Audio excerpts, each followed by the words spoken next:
What's going on, everybody? Welcome to another Angle of Pursuit podcast, your fantasy football home over at fakepigskin.com. I'm your host, Kyle Robert. You can follow me on Twitter at NotoriousKRO. With me tonight from the East Coast is Damian Dabrowski. What's up, Damian? Calendars flipped to November, man. It's crazy, Halloween's behind us now. Looking forward to Thanksgiving, baseball season, Game 7 tonight, wrapping up. It's crazy how fast it goes, It really does. We're in week 9 of the NFL season, week 10 of the college football season. They're already talking about playoffs. World Series is ending tonight, obviously, like you mentioned. Halloween is in the books. You had some pretty incredible stories. What's your go-to Halloween costume? Are you a planner? Are you a mail it in kind of guy? Like what's your go-to and kind of what did you do this year? I think you go through those phases where like when you were still in undergrad, just a couple of years ago for me, but still, that you do kind of get excited for it. You kind of want to have something creative, something cool. You're gonna have several parties to go to that weekend, stuff like that. And then it's like those couple of years after, when you're like 23, 24, 25, it's you're that in between where like you're not quite old enough where people are just like over kind of that side of Halloween and they're just having like actual parties and then people get dressed up again, whatever. You're kind of that in between where like, oh, it's just inconvenient to try to come up with a costume and like go to the bar and whatever. So it's been like a struggle these past couple of years where I'm definitely not a planner. And I'm not going to go like elaborate and drop like $150 on some extreme costume that like I'm literally never going to wear again. So it's like, I got a pretty nice pirate outfit this year. There you go. But it was funny. So I had it, I wore it over the weekend, a couple on Friday and Saturday, and it didn't exactly, make it to Monday in the best of shape. So when we had, dress up day at work on Tuesday, I decided to go sans costume and kind of spare my coworkers from getting a very good visual of my weekend there. Yeah, that was probably one of your better decisions from the weekend. We didn't want any HR violations. No, that's definitely the case. Any of you that saw our Halloween spooktacular last night saw my awesome costume. I go as Alan of The Hangover. I've kind of had that in the rotation for the past couple of years. It's easy, quick. My costumes are always considered. Can I drink in this? That's like my number one consideration. Beyond that, I kind of figure it out. So. But yeah. Well, you got to make it functional. That's kind of the concern is like, if you're going to a party or going to a bar, it's like you can't wear like, a huge mask or something on your head. It's just It's not going to work. And you don't want to go too extreme. Like I remember when we were in undergrad, it was one year we went, so it was like the year the Red Sox basically, that whole thing with their pitchers like going into the clubhouse and just playing video games and drinking beers and eating KFC instead of staying in the dugout happened. So me and a couple of buddies basically went as their rotation. So we had like, whatever, I think it was at the time Lackey, Lester, I think Beckett was still there. So we kind of, had their gear, and we went with the KFC buckets and everything. But one of my buddies was like, we got to bring Xbox controllers. And I was like, dude, we're going to a frat party. I'm not bringing like my actual Xbox controller. Like, what do you think I'm going to do with that? Like, I'm not going to try to like pay attention to where it is or, dump beer all over it. Like, I think people are going to get the idea, you don't have to go too exact on it. So, you got to kind of walk that fine line depending on what you're actually going to be doing that night. Yeah. People try and get a little too crazy, and they want all these props, and then halfway through the night they end up in the dumpster or in the bushes, and you kind of lose track of them the next day. But Halloween's definitely interesting, and you definitely go through transitions.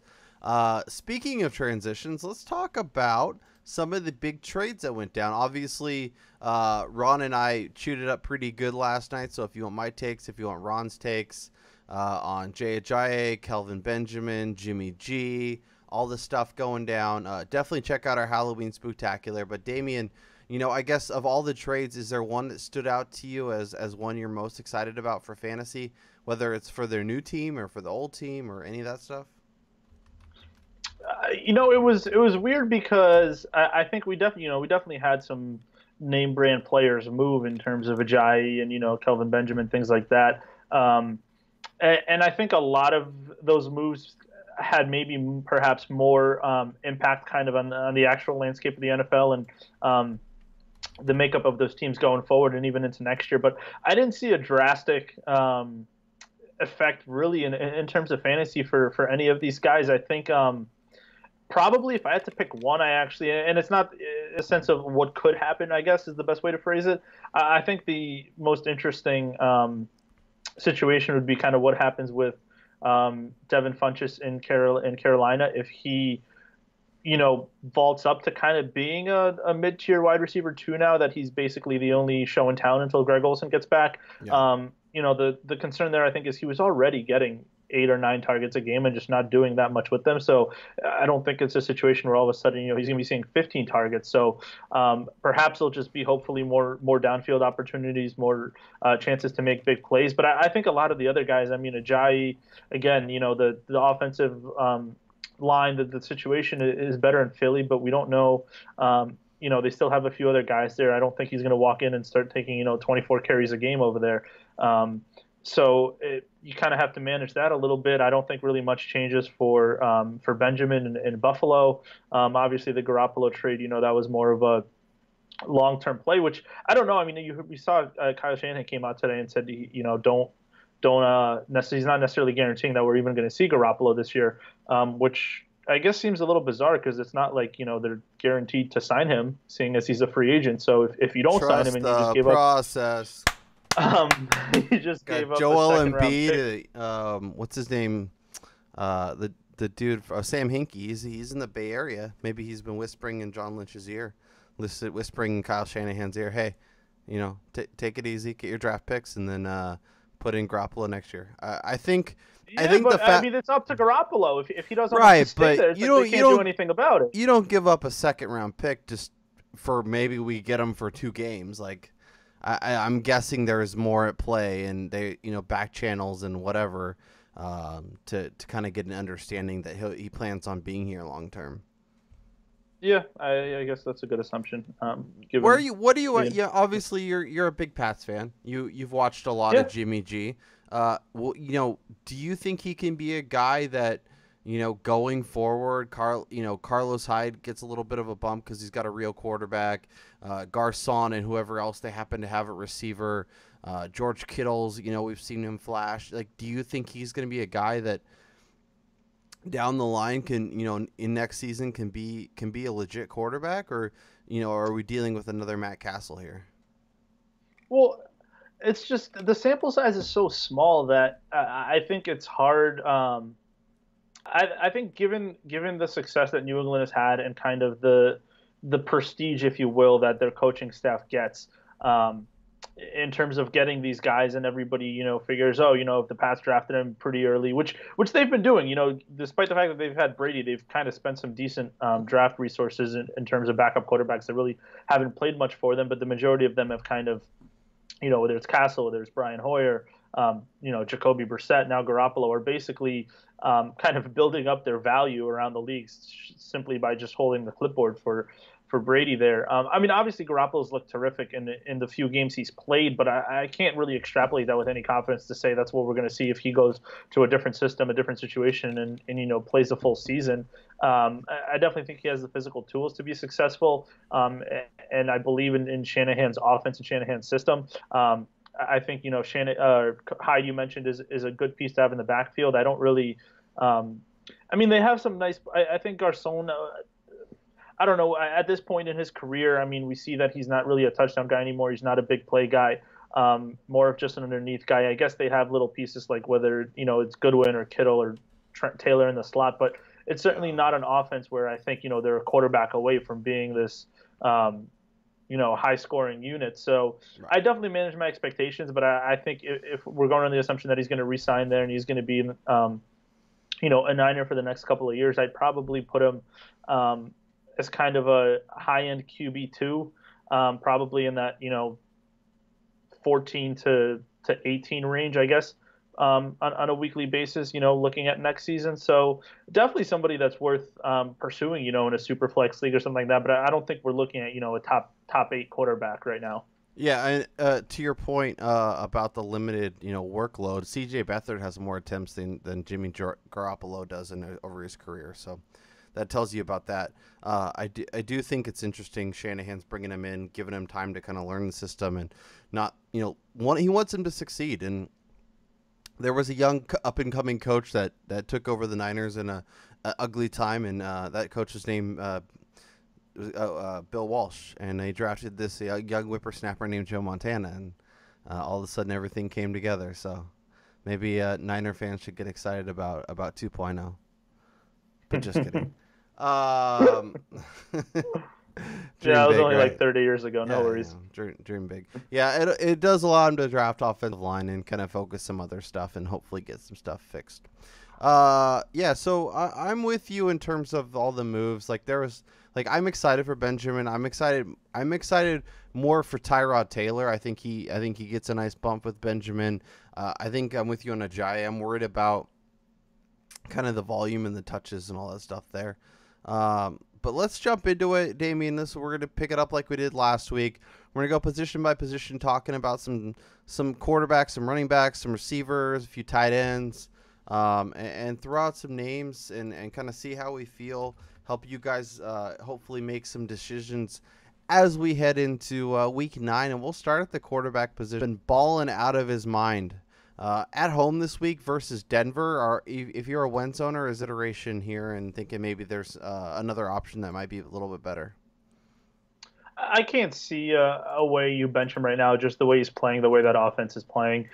And I guess it's a little tough because I still don't necessarily view him, in terms of actual QB play, right? We've always kind of had this elite tier of Rodgers, Brady, and Breeze, and those guys were the top fantasy options, but they were also, even more so just the best quarterbacks in the league. And I don't necessarily, I'm not ready to put Wentz there. I don't think he's one of those guys that you just ignore the matchup and you plug in every week from a development standpoint. But at the same time, I think it's a little bit of that Deshaun Watson situation where, a lot of people are skeptical of the Seattle matchup this week. And rightly so. I don't think the process was wrong in that. Obviously, it backfired if you sat him or anything like that. But I think Wentz is just in a situation right now where he has so much opportunity to put up fantasy points, even in tougher matchups, that I think he'll do okay in this. I think it obviously helps that he's at home. The Broncos' offense is a disaster right now, especially the rocket ship appears to be ready for liftoff. So could be a lot of short fields for the Eagles' offense after some turnovers or 3-and-outs.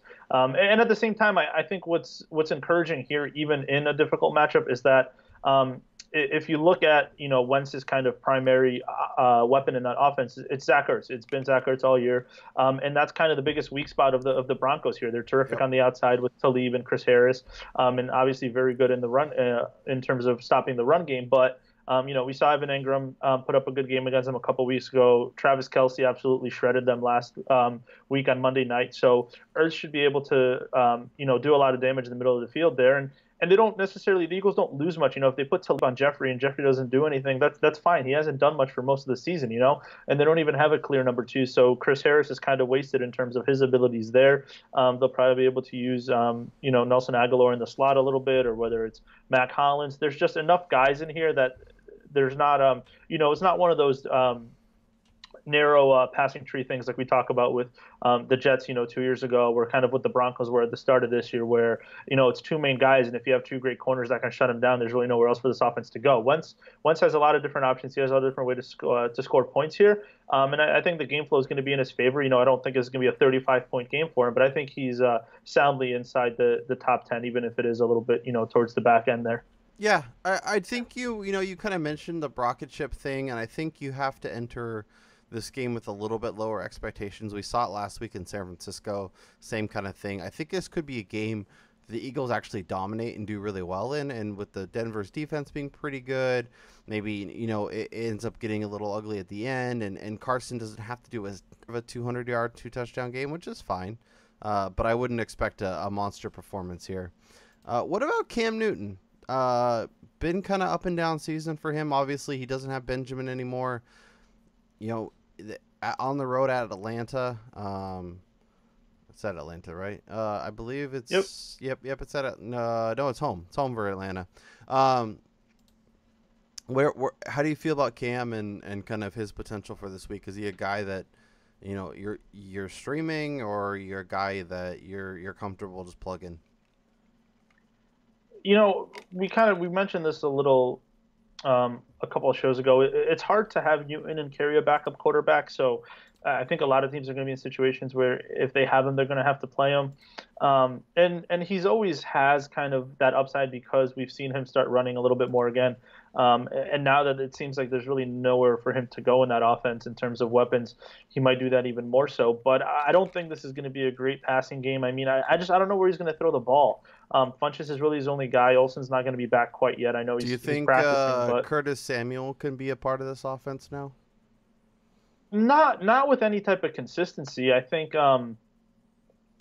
he's a guy that theoretically could be a deep threat, but he's been more of a gadget player so far this year. I was reading the note on Benjamin today, I think on Roto World. They were talking to the Panthers GM, and this was just such a bizarre line of thinking to me. He essentially said that a big reason for the Benjamin trade was so they could focus on their run game.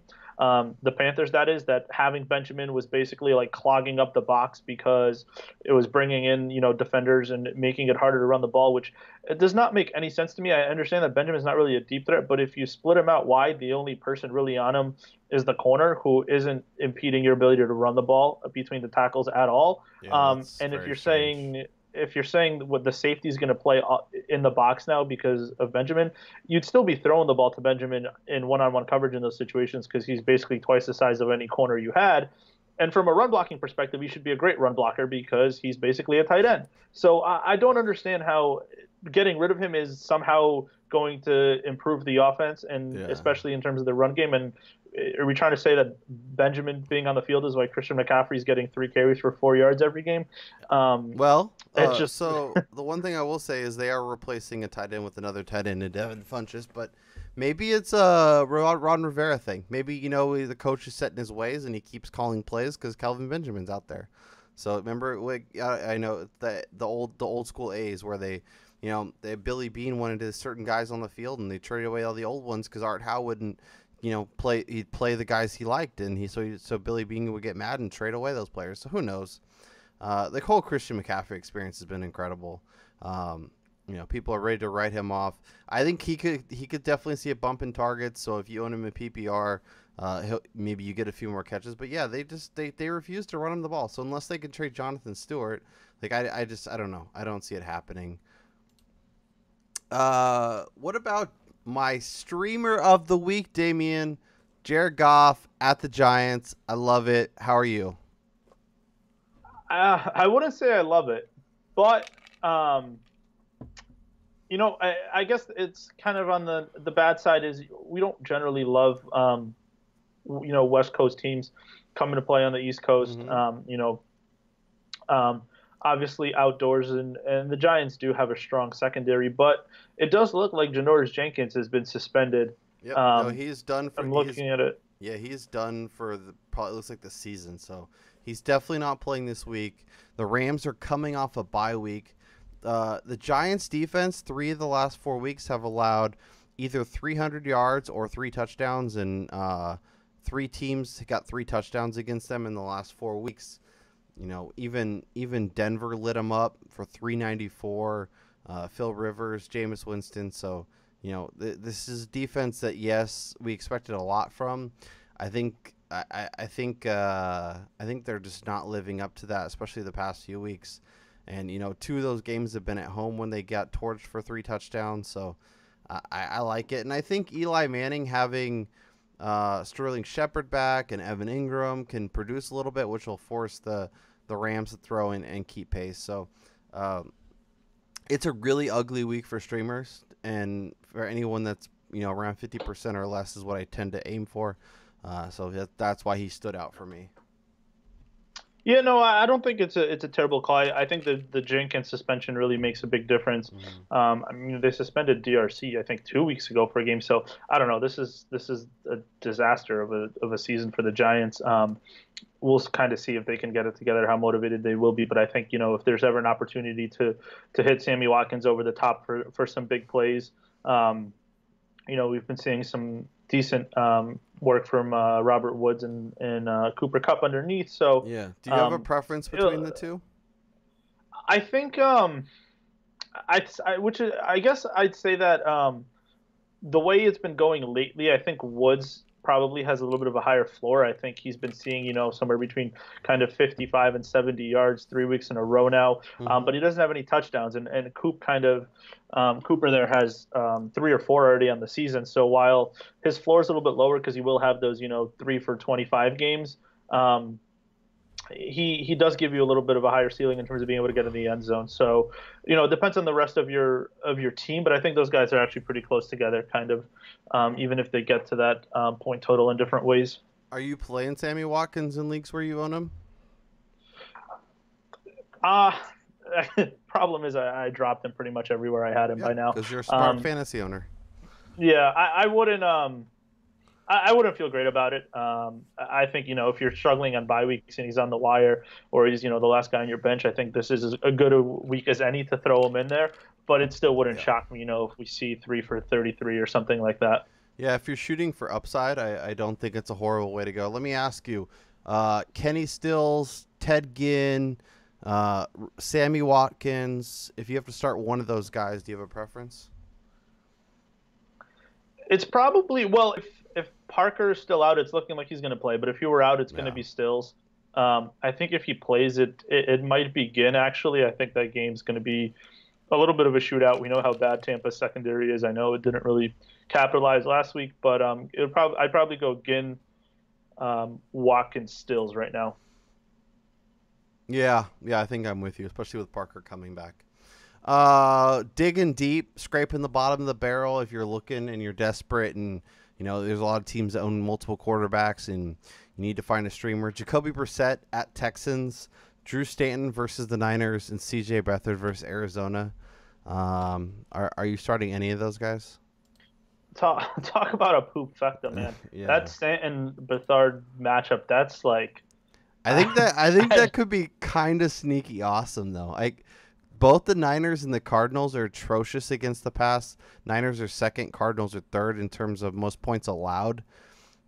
I know they're both atrocious, and it'll probably come back to bite me in the ass like it has the past couple weeks, but that Drew Stanton performance looks pretty tasty. I mean, we're talking about desperation, right? We're not talking about if you can add some decent guys, but if you're in a deeper league or a league where there's multiple quarterbacks owned and you have Roethlisberger or Tom Brady or even Andy Dalton at Jacksonville, would you start any of those? Would you start Brissett, Beathard, or Stanton, or would you start Andy Dalton versus Jacksonville? I could see starting Brissett over him. I think Brissett's actually a pretty good play. I definitely still take Dalton over those other two just because he can throw it up to AJ Green. But yeah, I'm laughing on it and everything. But I have a league where I was putting in claims earlier today for Drew Stanton, the Brockett ship, and Mitchell Trubisky. So I mean it's a 2 QB league. I drafted Aaron Rodgers and Brian Hoyer, and I thought I had it all figured out. I was like, I got my stud. Hoyer's going to be great as a number 2, and then I picked up Matt Moore as my number 3, and I have 0 quarterbacks right now. Yeah, I'm starting starting Drew Stanton in the fishbowl this week, so I know that feeling. Fishbowl's been ticking me off lately. I came out hot, had a ton of points, and I've lost 2 in a row now, which is frustrating. Because apparently my strategy of not drafting any running backs. It's coming back to bite in the ass. It was not a long-term play. It looked great, the first couple of weeks because my receivers were killing it, and then kind of the bye week started to hit and everything. I didn't even realize that Melvin Gordon's on a bye. So I'm going to be starting like Marlon Mack and I don't know, Thomas Rawls this week or something. So that should be fun. Hopefully, RIP your fantasy teams. Hopefully my opponent's not paying attention this week or something. So Beathard or Stanton for you? It's so bad. Probably Beathard just by a hair because he can run a little bit. But Stanton's at home. He's got better pass catchers. Yeah, and the Niners secondary is a disaster. I just I think like Drew Stanton might be colorblind though, and like if he just starts throwing to the wrong team, um, it could be, I don't know, it could be Blaine Gabbert time. So, Oh. oh God, why? Can we move on? Let's move on to running backs. I don't think that if people are in these situations, I don't think there's any advice or anything we can say that's going to make it any better for them. Shoot for the stars. I still say Stanton. We didn't get to touch on this, but it looks like Zeke is actually suspended, Damian. I know we keep thinking it's not going to happen, and maybe there will get some surprise injunction. But are you starting any of either the Cowboys running backs against the Chiefs, and if so, who is it? No, I don't think. Basically, everything we've heard is they're all going to get touches. And I don't think the Cowboys are going to run the ball 50 times a game. So it's not, until we see how it breaks down. I didn't really go aggressively after any of them. Like I said, I wouldn't. That was my plan all along. Just put in kind of some, keep them honest bids, if you will. I didn't want anybody getting them, for $4 or something like that. But, I actually ended up getting McFadden in one league, I think, for $12 You'll like on a $100 budget. But they're all going to see some work. I still think if I had to choose one, it would be Morris at right now. But until we see how this shakes out, I think you're better off, honestly, looking for receivers if you have to play them in flex, or hoping, even somebody like I'd probably play like Garrett Blunt over these guys this week, even against Denver, even with Ajayi coming back. I just still think like at least I can count on Blunt getting goal line work, and if we think that the Eagles are going to be playing from ahead, then maybe he'll see 12, 15 carries. Whereas it wouldn't shock me if Morris or McFadden gets 16 carries. It wouldn't shock me if they get 3 carries. So I just don't see how you can predict it right now without having seen him play a game in that situation. Thomas Rawls or a Cowboys running back? I might actually go Cowboys running back just because I don't know if you've seen a lot of Thomas Rawls this year, but he just looks like a guy. I saw him drop the touchdown. I did see that. He looks like a guy who's never played football before. It's just like the things he does. I mean, even on that touchdown drop, it's like he was wide open and Wilson dropped it in. And for some reason, he started like sprinting and waving his arms frantically and like dove headfirst into the ball. And I was like, dude, just stand there and catch it. Like he's like spazzing out. And it's like when they were playing the Giants, he caught a screen pass. I mean, had 40 yards in front of him, 3 linemen ahead of him, and he just instantly sprinted ahead of his linemen and like tripped over one of them. I think the injury is like in the back of his head, and he's worried about getting tackled. And... I think the injury is to his head. I think he might be playing with like a permanent concussion, and the field's just like shaking in front of him, and he like can't see anything because it's like the Batman movie where he's afraid like it's gonna open up, like, and Bane's just gonna be standing there. He's like avoiding open spaces to run into people. Like half the time they're on his team, half the time they're on other teams. There's never been a more like infuriating, unenjoyable player to watch actually on the field than Thomas Rawls these past couple of seasons. So just get me away from him. Marlon Mack or a Cowboys running back? Marlon Mack. I think, it's, again, we haven't really seen the workload, but last week there was a big bump in the snap percentage. We've seen him do something in the pass game, and I think the Colts might start looking kind of towards the future here. I prefer McFadden in both cases, but I could definitely see Marlon Mack as I wouldn't fault you if you did it. I'm a McFadden guy. I added him a couple weeks ago when the Zeke suspension kind of looked like it was going to be serious, and then it wasn't. I own Zeke in a couple leagues, so it was more of an insurance policy, and here we are. Cowboys running back or Dolphins running back? Damian Williams, Kenyon Drake. We kind of talked about a little bit over in the group chat, but who's your Dolphins running back, and are you playing him over McFadden or Morris? I think if it's PPR, I'd probably play Williams over those guys. I guess with the Dolphins, we have 2 guys versus potentially 3 in Dallas if you consider Rod Smith. I don't. Well, yeah, I guess. I mean, it's weird that kind of McFadden is, kind of everybody's go-to when the guy's been inactive for 3/4 of the season. Everything I hear are a lot of the big analysts. They're all saying Alfred Morris. I Well, I know. don't like. How do you go from being Because inactive to it's being like the bell cow? Carolina did the same thing. They had Fozzie Whitaker and who was the other guy? They had Fozzie Whitaker and someone else. Oh, artist pain. Yeah, Cameron Artis Payne, and Artis Payne was inactive. Jonathan Stewart went down. Artis Payne was activated and got starters carries.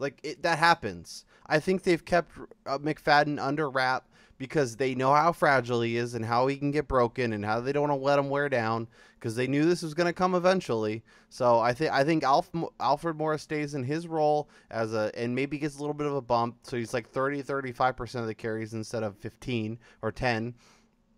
And then McFadden jumps in. I think McFadden's better in the passing game, so I think he'll get the third down work. And if they still had like Lance Dunbar or something, I might be a little less positive about that. But I don't know. That's kind of where my head's at, and that's kind of why I'm all in on McFadden. Yeah. Again, I mean, no, we don't know what's going to happen, so I guess we can't rule anything out. Sure don't. What about Alex Collins? He's another guy that's kind of in this mix. Obviously, they had a great game, 118 yards last week, but a game where Baltimore got up huge and kind of just ran away with it.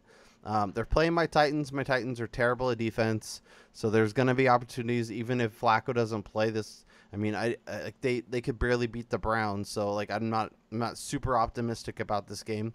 Alex Collins over any Cowboys or any Dolphins running back for you?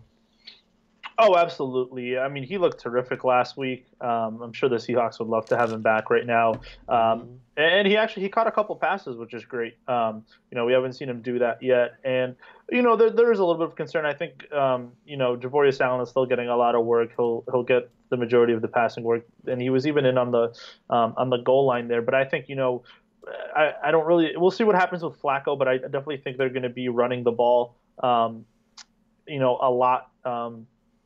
And that defense is good. I don't think they're going to end up in a situation where they're down, 17 points off the bat and they're not able to run it. So I definitely think with how efficient Collins has been, he's definitely the play here. Is Javorius Allen out for you, or is he a guy that in deeper leagues, PPR leagues, you'd still consider? No, I think with this week, with the buys, I still think he's kind of somebody you can consider as a flex, definitely in PPR, but even in standard, he can get you 60, 65, 70 total yards and has a chance to score, with kind of the involvement there in the pass game and some of the goal line work he's gotten. So, you don't feel great about it, but I think there's worse options. Aaron Jones, the guy in Green Bay, or do you think Ty Montgomery, after the bye, getting a little healthier, gets a little more work? Kind of what are your expectations for the running game and kind of, with Brett Hundley and, we'll talk Packers receivers here in a little bit, but is it clearly Aaron Jones for you, or do you think Ty Monty gets some work this week? It looks like Jones is the guy. I think with how well he's looked, especially even last week, with Hundley there and basically no passing threat, the kind of the success he was able to have. And I think that the Packers are happy to have a guy who's actually a running back. I think they're going to end up being far more comfortable, giving the majority of the work to Jones than they were to Montgomery, just kind of for his durability reasons. There'll probably still be some, not some, but a decent amount of involvement for Ty Mont there. In the receiving game, and he'll still get his, 5 to 8 carries or so. But I definitely think Jones is going to lead that backfield in touches moving forward and probably be the guy they're going to look to in the red zone and of the goal line. So he's definitely somebody I feel, Detroit's a good defense, but I think, with the passing game struggles they've had, I think he's a guy that's definitely a solid flex play this week. Yeah, I'm with you. I like Aaron Jones. I think, if you're in need of a running back, and he's on your bench, I definitely think he's a guy to play. The way a lot of my teams are built, you don't have stud running backs. So Aaron Jones is the closest thing you're going to find. But you're comfortable playing Montgomery if you're desperate at running back or looking for a deep flex play or something? I mean, I'm not comfortable with it, but again, there's only so many options out there. I think I'd probably a lot of play teams him. I'll buy this week. Right. I think I'd probably play him over the Dolphins guys. I'd put him behind the Baltimore duo there. Yeah. So kind of in between, if you will. Yep, that feels really fair. What are we doing with Denver? Obviously, C.J. Anderson looked good in a game that got out of control, but Devontae Booker got the touchdown and a handful of carries. Jamal Charles got close to double digits in terms of carries. Are you comfortable rolling Anderson out knowing that he's the best player? Do you think Booker or Charles are worth looks? Kind of what are you doing with Denver? No, you can't. You can't really feel good with any of those guys right now because, again, it's the situation with that offense where, they're not in favorable game situations. They're falling behind. I'm certainly not going to feel great, starting guys with the Brockett ship under center. And even when Anderson is efficient, I think he had 15 for 78 on Monday night. We still saw 10 touches go to Charles or so. Booker was the one that came in and got the touchdown. So it's hard to feel good about a guy in an offense that's using three backs when that's not an offense that's putting up 35 points a week. Yeah, especially with Brockett ship under center, it Yeah, could get absolutely. that could be real ugly. So it's pretty much CJA and that's kind of just you're playing him at running back because you need to, and you're not really playing the other two guys, right? Yeah, I think that's kind of how you have to look at it now. Basically, look at Anderson as a low end number two. Hope you can get some work in the pass game maybe to help him out a little bit, but I think his touchdown expectation has to be pretty low right now. And we talked about this with the Benjamin trade, but Christian McCaffrey, if in PPR, I think he's a must play. I think in standard, probably playing him just because of all the bye weeks and whatnot. But even against a decent Atlanta team, he should have an opportunity to do pretty well. He's a must start in PPR just because he's on pace to catch 100 balls and maybe again I still think they're just blowing smoke up our ass with these comments about the run game, but if all of a sudden he gets 12 carries instead of 4, that's going to be a huge difference because I still believe he's a good running back. I still believe he's a guy that can run between the tackles. I don't think you do that for 3 years at a historic level basically in the Pac-12 and then all of a sudden you turn into Tobin Gerhardt, that's not how that works. Yeah. But they're not giving him enough of a chance to find out. I mean, that they give him 3 carries and all right, we can't do it anymore. That's not going to fly. So let's hope this means a bigger workload for him. Yeah, Ronald and I were talking a little bit about him in Dynasty and how might be a good guy to go after. It's amazing how halfway through a season, a player who was a surefire number one pick that everyone was falling all over themselves to get assets to go take. Their values drop so significantly. So if you are in a dynasty leagues and Christian McCaffrey can be had for a reasonable price, I think I'm definitely making that move. What do you do with Joe Mixon? Obviously, he has shown flashes here and there. Facing Jacksonville, a really good secondary, a strong defense, but can be ran on. Is Mixon a guy that if you need a running back this week, you're playing, and or is he a guy you're looking for better options? No, I'm okay with Joe Mixon. I think it was encouraging last week after kind of the comments he made and the comments that Marvin Lewis made, where there definitely created some concern that maybe, he was going to be in the doghouse and he wasn't going to see a lot of touches, but he definitely, led the backfield there in snaps. I mean, Hill's really not playing much at all anymore. And Bernard is pretty much strictly in the pass game. So looks like Mixon's definitely their guy. Again, the yards per carry aren't there right now.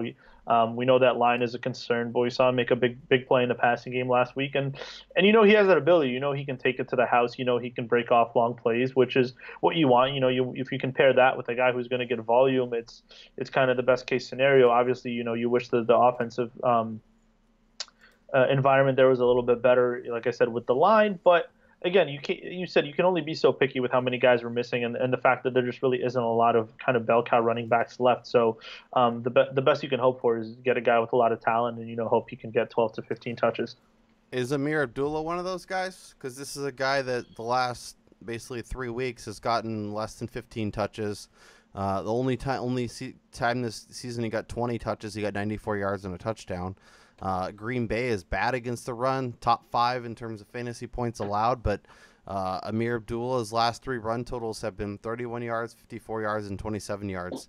Not exactly things that make you want to do backflips and throw him right in your lineup. What are you doing with him? I don't think it's going to happen with Amir Abdullah at this point, and it's unfortunate because he's a guy I really liked coming out of college. I don't think he really ever got a fair shot in terms of a chance to kind of be a lead back, which I think, again, at Nebraska he showed that he can be. Mm-hmm. But he was already capped so much in terms of they're not going to just stop using Theo Riddick with what he offers on third down and in the passing game. So that's always going to cap his value a little bit. And then they still always seem to bring in a kind of a goal line guy, whether it's Dwayne Washington or Zach Zenner. It's never a situation where Abdullah kind of he's basically getting one out of the three things you want. It's obviously hard to get all three. If he did, he'd be Le'Veon Bell or David Johnson, but you at least Yeah. hope you can get two out of those three situations. So getting only one of those and kind of having to rely on a guy that's going to get maybe 10 touches and really hasn't broken off too many big plays. It's hard to feel comfortable with that. Yep, totally agree. Let's talk some receivers. Kelvin Benjamin, we mentioned his move to the Bills.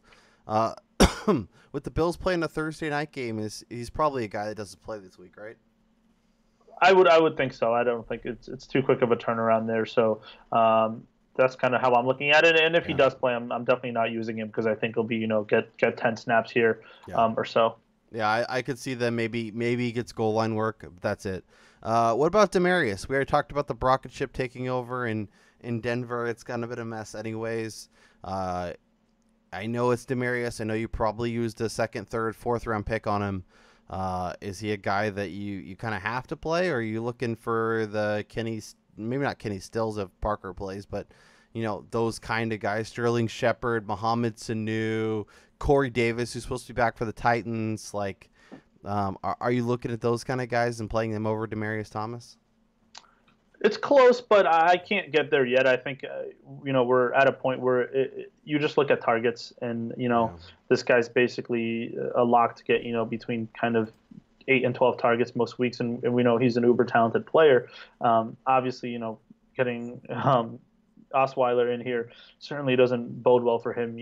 Trending upwards, but I feel at some point he's kind of just due to score a touchdown. It's hard to get that many looks and not get in the end zone, especially given kind of how prolific he's been at scoring touchdowns at earlier parts of his career. So just I'm trusting the talent, I'm trusting the volume, especially given the concerns. Some of those other guys you mentioned. I think we obviously don't know what we're going to get from a guy like Davis having missed so many weeks. Same thing with Shepard. I think Sanu's actually. I think they have comparable floors. I just think Thomas does have more upside if he can finally put a game together here. So I'd still lean Thomas. Well, Emmanuel Sanders is back to practice on Wednesday. Is he a guy that you expect to play? And if so, are you comfortable playing him in your fantasy lineups? I could see him getting back out there this week, but I wouldn't feel good using him just because he's he's not a guy you can kind of just throw the ball up to and say, go get it. It's more of a timing and precision. The opposite of Brock Osweiler. Exactly. That's definitely not the rocket ship's strength. So I'd be a little worried about that. Yeah. Although Brock did make a couple nice throws in the preseason. I know it's preseason. I know it doesn't matter, but who knows? Yeah, I'm with you. I think it's Demarius. I think it's CJA, and I think you're that's all for Denver. What about Packers receivers? Obviously, Brett Hundley stunk it up in his first start this week at home versus Detroit. Obviously, Darius Slay is pretty good, but Juju ripped the opposite corner apart for almost 200 yards. Devontae Adams, Jordy Nelson, Randall Cobb. Are you comfortable using any of those guys? If I have Nelson and Adams, I'm rolling them out there. I just think it can't get worse than last week. Hundley has kind of the bye week to get it together a little bit to kind of scheme ways to get those guys the ball. I'm totally fine sitting Cobb. I just don't think he's involved enough and kind of has the physical advantage that those other two guys do to put a game together with such subpar quarterback play. But I'm willing to at least give those other guys another week or two to kind of see if this offense can turn around. Yeah, I'm optimistic as well. I think they're going to kind of tweak it so he doesn't have to do the chuck it down the field. I think they'll kind of fix the offense. I think having the bye week was important. I liked him in the New Orleans game, so I'm going to like him here. And I know it's Brett Hundley, and I know it was scary, but I don't think he's another one of those guys that if you're digging deep, looking at Drew Stanton, looking at C.J. Beathard, I don't hate him. If you feel a little more comfortable, he's definitely got the better weapons. We talked about Alshon Jeffrey a little bit with that Denver secondary. Is he a guy that obviously Jeffrey's been kind of inconsistent? Obviously found the end zone against the Niners, but I mean it's the Niners. So against Denver this week, is he a guy that you're playing but you don't feel great about it? Yeah, it's going to depend again on kind of how deep your league is going, but I definitely would look for a way to sit Jeffrey this week. Um, I don't think they're going to need to challenge basically Talib, Yeah. who I assume is going to be on him. There's just going to be other ways for Philly to be able to move the ball. And in that case, I think you can kind of look elsewhere to some of those guys we mentioned. Like Mohamed Sanu, like Sterling Shepard, like Devin Funches, who I think are just in better situations this week. Yep. No, I'm totally in agreement with you. What about the Dolphins receivers? Jay Cutler's supposed to be back under center. Jarvis Landry, Devontae Parker, if he plays, are those guys that you're going to end up playing? I'd be a little hesitant on Parker, just because he's missed 3 weeks already, and just kind of looking at his, track record here. He seems to be one of those guys that can kind of come out of the game at any point, and we don't see him again for the rest of the night. So you have to be worried about that. I think if he's out, you definitely play Stills just because. Of kind of the home run potential he offers, but also as we've seen when Parker is out, he kind of his floor bumps up a little bit. He gets a lot more intermediate targets. 5 for 65 against the Ravens. There's definitely something I'd take from him. And Landry, still a must play in PPR, even in half point PPR. I think in standard, you can get away from him if you want, just because I don't think the touchdown production is going to continue here. And he catches everything so close to the line of scrimmage that you really do need an 8 or 10 catch game in standard in order for his yards to kind of get up where you might only need for 4 or 5 catches from other receivers to get to that total. Parker or Sammy Watkins? Watkins, but they're pretty close. Oh, you're crazy. Parker for me. Parker or Cooper Kupp? Probably Parker. It's just I don't again I think if I knew that Parker was healthy, I'd definitely take him over Watkins, especially in this matchup. There's no worse feeling than kind of getting excited for a guy because you've been waiting to use him and he's been hurt and he finally gets back and he aggravates something on the first play or he only plays 15 snaps and it's just tough to kind of get that out of your head. Yeah, it sounds like you're a Jordan Reed owner in that case. Let's transition to tight ends. Jimmy Graham, 4 touchdowns in the last 3 weeks, facing the Redskins this week. He is questionable. He didn't practice on Wednesday, but I think all expectations are for him to play. If you own him, obviously you're playing him, but is he a guy that you're expecting the kind of run to continue, or do you think, it kind of bounces back to reality a little bit this week? Well, it's weird with him just because if you actually watch these games, he doesn't look terrific. They had a terrible game against the Giants there, despite scoring a touchdown, and but he's scoring, and they're still involving him and kind of with the rest of the position. I definitely think he's basically going to be a top 5 guy moving forward for the rest of the season. And again, with kind of the bias here and stuff like that, with no Gronk. I think there's kind of a couple guys. You look at guys like Evan Engram, Cameron Brate, Jack Doyle. I think those are guys that, a couple of weeks ago we were kind of looking as, fringe tight end ones, maybe somebody you could use, if one of your guys gets hurt or in a 2 tight end league or something like that. But those guys are legitimate, like top 7 options now. I think even with Shepard back, I think Engram's been somebody that's, if you're saying at worst case scenario, a number 2 in that offense, I think he's still going to see plenty of targets. He was seeing targets even when before Beckham and Marshall got hurt. So he's definitely probably my favorite of that group. But same thing with Brate. I mean, he's been so consistent, went through like a 3 or 4 week stretch where he was scoring every week and 60, 70 yards. Now he gets the Saints. I think great matchup there. And Jack Doyle, they're just not throwing the ball down the field. He's racking up everything underneath. You could even throw ASJ on the Jets in that group. I think he'd be at the bottom for me in terms of those 3 just because he's been so touchdown dependent. Everything he catches has been so close to the line of scrimmage that if he doesn't get into the end zone, he's getting you 5 for 30 or 6 for 40, which is just hard to kind of get a lot of excitement from that stat line unless you are in a full point PPR.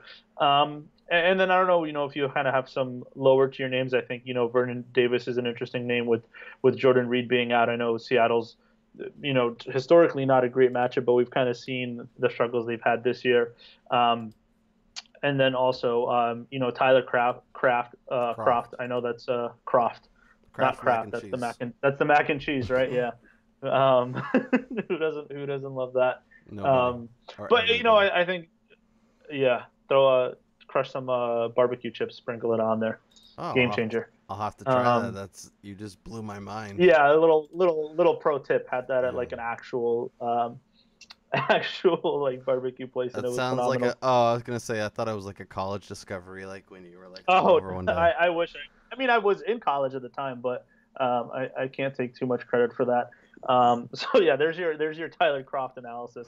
Um, but and I guess whatever, two more names here. I think both the tight ends in that Carolina, Atlanta, yeah, Carolina, Atlanta, right? We have Dixon and Hooper. I just think we saw some involvement for Hooper last week, and with Benjamin there, I think Dixon will be on the field more, catching some passes. Only for a week or two before Olsen's back, but at least this week, that's a play I could see paying off.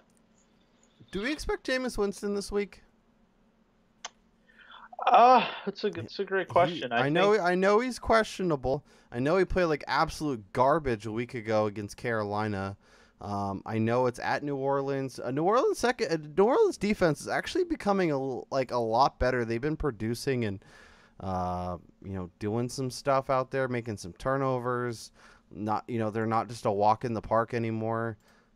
I mean, okay, if we assume that Fitzpatrick's under center instead of Winston, are we still comfortable with Cameron Brate, Deshaun Jackson, Mike Evans? Obviously, I think we're good with all those guys.